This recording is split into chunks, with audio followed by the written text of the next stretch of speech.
Welcome to the Accelerated Investor Podcast with Josh Cantwell. If you're looking to retire early with forever passive income, you're in the right place. This podcast is the go-to destination for real estate investors, both active and passive, and multifamily apartment investors, both new, intermediate, and advanced. Now, sit back, listen, learn, and accelerate your business, your life, and your investing with the Accelerated Investor Podcast.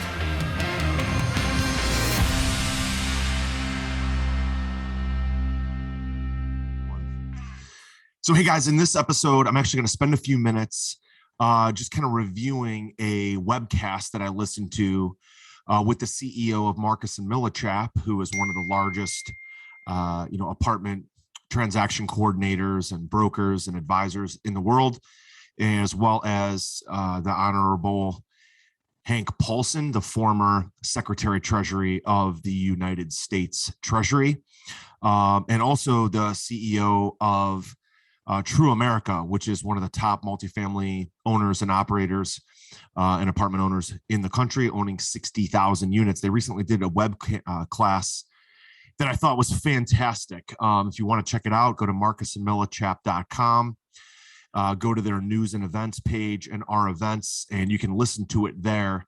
And what I thought was really great about this was the detail that they went into regarding growth in the economy, growth in apartments, growth in industrial through e-commerce, and some of the points that they made. And these were my takeaways from this that I thought I would share with you. You can go ahead and listen to this yourself. Go to marcusandmillichap.com, go to their news page and listen to it. I highly recommend it. It's about an hour long. And here are some of my personal notes and takeaways from this, this web event. Number one, the demand for apartments from investors and from residents and the growth in apartment buildings will continue unabated for the foreseeable future.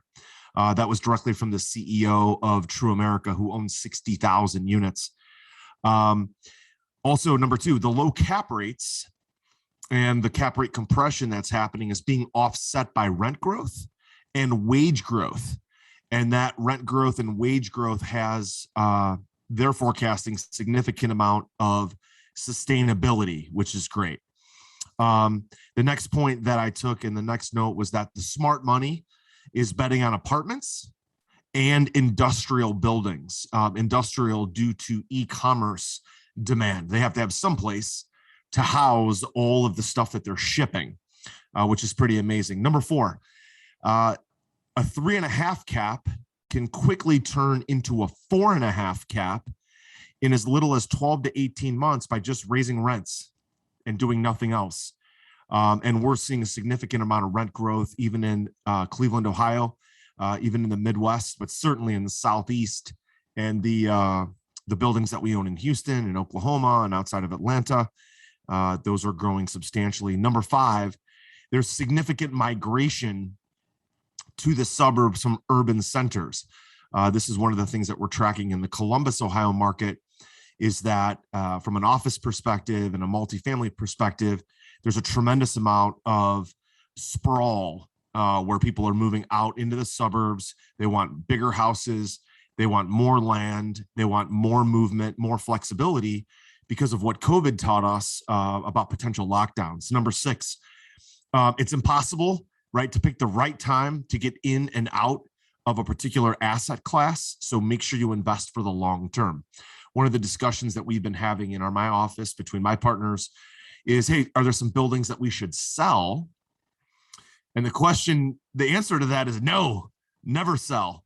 Unless the buildings are small and you want to kind of double down and take the profits from your small buildings and invest them in larger buildings. One of the things is like, when's the right time to get out? Well, right now, if the growth in apartments is going to continue unabated from both investors, from banks, from lenders, from equity, and from the residents, all looking at apartments, why sell now, right? Just invest for the long term.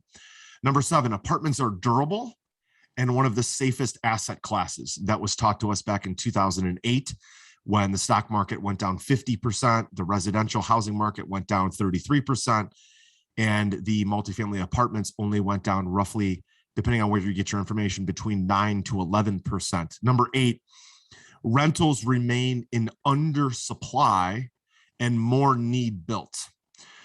Essentially, the United States is becoming renter nation. And for the first time, the number of units that people actually live in and own is roughly the same as the number of units that are actually owned by a landlord and rented, leased. Okay. So we need more rentals, and especially in the South, the Southeast, the Southwest, and more need to be built. And if there's no more built, then demand is just going to keep going up and prices are going to keep going up. Number 9, as our currency continues to be debased, right? And debased happens when you print more money, you create more stimulus. Assets like apartments, assets like hard assets rise in value. Okay, the currency goes down, paper money isn't worth anything, it goes down, real assets go up. Number 10, investors currently want to hold real assets like apartments, like self-storage, like all kinds of commercial real estate, versus paper money that's losing its value. Again, as inflation goes up, paper money loses its value. And so smart investors move their money out of paper, out of currency, like US dollars, and move those into hard assets like commercial real estate and apartments. Number 11, the spread between the 10-year treasury and the commercial real estate cap rate has historically been about 4%. So one of the numbers and one of the metrics that I look at is the 10-year treasury. Right now, it's hovering at about 1.8%. It's historically been at about 3.1%.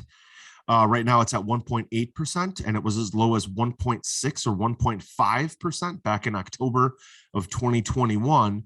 But the spread between that 10-year treasury and commercial real estate cap rates has historically been about 4%. It's been as big as 580 bips or 5.8%. It's been as small as 2.1% or 210 bips. And that's something that we look at on a regular basis, because now this commercial real estate cap rate is across all commercial assets, not just apartments. So it's not exact for the apartment investor like me. Number 12, capital is chasing the safety of suburban multifamily. Number 13, the single family year over year price increase has been 16.1% for single family homes. Number 14 bullet point that I took, the Fed has almost no option but to slow down the economy, raise interest rates, and stop buying assets, which is essentially known as quantitative easing. They buy assets, they stop buying them, now they hold them on their balance sheet. The Fed currently has $9 trillion in assets. The question becomes, do they start selling those assets, right? Do they start selling them out in the open market? But they currently have almost no option but to slow the economy down, slow down inflation, and their options are to raise rates and to stop quantitative easing. Number 15, apartment vacancy is at a record low. It's right around 3%, depending on if it's A, B, or C class, but 3% vacancy. It's at a record low. Number 16, rent growth, which has been a roughly 15.5% across the country in multifamily, has exceeded wage growth. Wage growth has been 4.3%. So rent growth, the cost to rent a unit, is up 15.5%. So if your rent was previously $1,000, now it's $1,150. That's 15%. But your wage growth has only gone up 4.3%. Inflation is right around 7 or 8%. So that gives you an idea that even though apartments and units for rent, there's a tremendous amount of demand, there's very low vacancy, there is a widening gap between wage growth and rent growth. Are you ready to automate and explode your real estate investing? We're searching for extremely motivated individuals who are sick and tired of wasting time and want to finally see real results from their real estate investing business. We're searching for investors looking to get to the next level and become a bigger, better version of themselves while being a more successful real estate investing entrepreneur. Apply for mentoring and coaching at joshcantwellcoaching.com/podcast. That's joshcantwellcoaching.com/podcast. Number 17, the federal assistance that was offered when COVID hit, the federal assistance to limit the number of foreclosures, the federal assistance that was given to the surplus funds that residents could dip into and tenants could dip into to pay their rent. That was very positive. Number 18, there's fewer people moving due to COVID. There's more family creation happening, and there's more expensive single family housing. That's all resulted in more demand for suburban apartments, right? If there's fewer people moving, right? Moving all over the country, staying more local, more family creation, which means that if people were living with their parents in the past and now they have a husband, a wife, there's more families, there's more kids, they want to move out and they want an apartment. Number 19, the pace of suburban rental demand is going to continue, especially in the Southeast markets at nearly 20% per year. Number 20, there is a lot of confidence from capital in B-class apartments. Again, if you are a bank and you're a lender, or if you're a private equity and you're looking to invest equity in a deal and get ownership, either way, it's capital. It's a form of capital. It's either debt or equity. And that capital needs yield, right? You can't put it in, the bank right now and get 0% interest. You can't really put it in bonds and get 1 or 2% interest when inflation is 7 or 8%. And so when you factor in the cash on cash returns from real estate, and you factor in the equity creation, and you factor in all these rising rents and people moving out to the suburbs and the demand for suburban B-class apartments, there's more and more confidence continuing to grow in suburban B-class apartments to seek yield and return on that money. Number 21, a lot of renters are renters by necessity. They rent B-class workforce housing, and that shows a significant demand that will remain for the foreseeable future. Some people just don't want to buy a house, right? Some people just don't want to do that. They want the flexibility. They want to rent month to month. They want to rent on a one-year lease, and they're renters by necessity. Maybe they have a bad credit score, and that B-class workforce housing will continue to grow as they continue to want to rent. Number 22, there needs to be newly built apartments and newly built housing supply to counterbalance the demand. Right now, there's not enough. There's not enough decent B-class workforce housing to counter the demand, especially in the South and the Southeast. Number 23, can renters afford higher rents? Question mark. The answer is yes, because there is wage growth. People are making more money. Number 24, it costs 3 times. Check this one out. It costs 3 times more money to ship a metal container from China today than it did 1 year ago. Like, think about that for a second.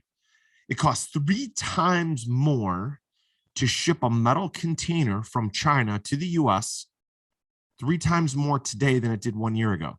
So a 300% increase. Talk about inflation. And part of the reason for that is not necessarily a parts shortage.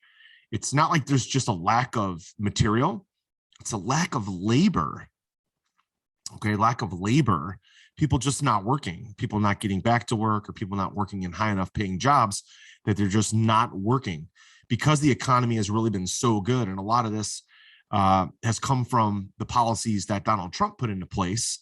The economy was obviously on fire pre-COVID, A lot of people argue that, China released the virus on purpose so that the world would lock down, so that Donald Trump couldn't get reelected. I don't know if people believe that or not, but it's obvious that our economy was on fire in 2017, 2018, 2019, 2020 because of the policies that Trump put into place. And we're still seeing the results of that. Remember when Bill Clinton was the president and the economy looked like it was so good under Bill Clinton, and they called that Reaganomics, right? A lot of those were from the policies that Ronald Reagan put into place that, Bill Clinton was the benefactor of. And so now you see Joe Biden and you see the economy today really reaping the reward and the benefit of the policies that Trump put into place. And so now you have an economy that's doing really well. But the other problem is because of COVID, we just pumped $5 trillion into the system. So not only is there now a lack of labor, it's not really a matter of lack of supply. We can create the material, we can create the stuff if we have more workers, okay? And a lot of those workers are just not coming back into the workforce right now. People are quitting their jobs. They don't want to work for the man anymore. Again, another COVID phenomenon, people just quitting and retiring and saying, I've had enough. And so, again, it costs 3 times more to ship a metal container from China than it did a year ago. And you have all this inflationary pressure happening. Number 25, China has a real estate bubble, right? And may have some trouble managing it. Of course, Evergrande, the largest developer in China, there is a lot of expectation that Evergrande is going to be able to manage that debt crisis. But they did talk about on this webcast that there would be a contagion effect in the US if, the Chinese market were to slow down even more. We don't expect there to be a financial crisis because remember the last crisis in 2008 started at the bank level. It started at the financial services level. This is more of something that started at the economic level simply because of the lockdowns due to COVID. But right now, the U.S. economy and the Chinese economy are so intertwined that if the U.S. feels a financial crisis, it would be affected in China. And if China had a financial crisis, we would be affected in the U.S. and vice versa. Point number 26, we're not predicting another financial crisis, but at some point there will be one. There always is. Okay, that's a direct quote from former Secretary of the Treasury, Hank Paulson. He said, look, I'm not expecting a financial crisis on the horizon, but you can never predict when they happen. You can never expect when they're going to take place. So just expect that there's going to be one. Number 27, Hank Paulson says the U.S. has all kinds of problems, right? We have all kinds of problems, but there's no place he'd rather invest in and no place he'd rather live in. And his recommendation is to keep a lot of liquidity, okay? Keep a lot of liquidity. Keep a lot of dry powder so that you can manage through some sort of crisis, as well as jump on and pounce on opportunities that come up. Because we're in a growing market, because we're in a growing economy, there are going to be a lot of opportunities. Number 28, there's going to be a lot of short-term distortion, right? And unknowns because the economy is red hot, because it was red hot prior to COVID, because there's a labor shortage, and because we pumped $5 trillion in that we basically printed and put into the market. And that's never, ever been done before. Okay. We never have had a labor shortage and a hot economy and $5 trillion being pumped into the economy all at one time. So this is completely uncharted territory. So again, he advises invest for the long term and things will work out. Okay. So my takeaways, those are all my takeaways from this fabulous, fabulous webcast. Again, it was hosted by the CEO of Marcus & Millichap. Also, of course, Hank Paulson, also the CEO of True America Multifamily, and the CEO of ICSC, which is an e-commerce company. And, all kind of talking about the economic outlook, inflation, Federal Reserve policy, and factors impacting commercial real estate. I thought it was fabulous. You can find it on the Marcus & Millichap website. marcusmillichap.com/news-events. Look, that's my takeaway from it. A lot of good news for multifamily investors.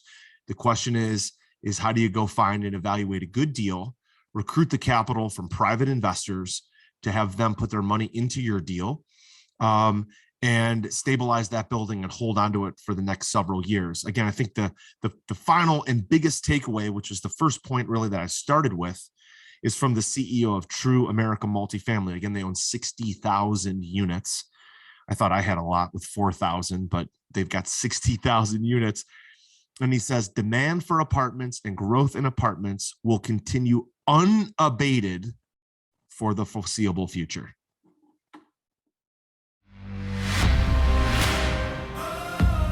You were just listening to the Accelerated Investor Podcast with Josh Cantwell. If you enjoyed this episode and learned something new, help us build the AI community by leaving a review and 5-star rating on our iTunes podcast channel. Also, don't forget to subscribe so you never miss another episode. To see passive investing opportunities, visit freelandventures.com/passive. To start your journey toward the lifestyle you've always dreamed of with multifamily apartments, apply for one-on-one coaching with Josh at www.joshcantwellcoaching.com.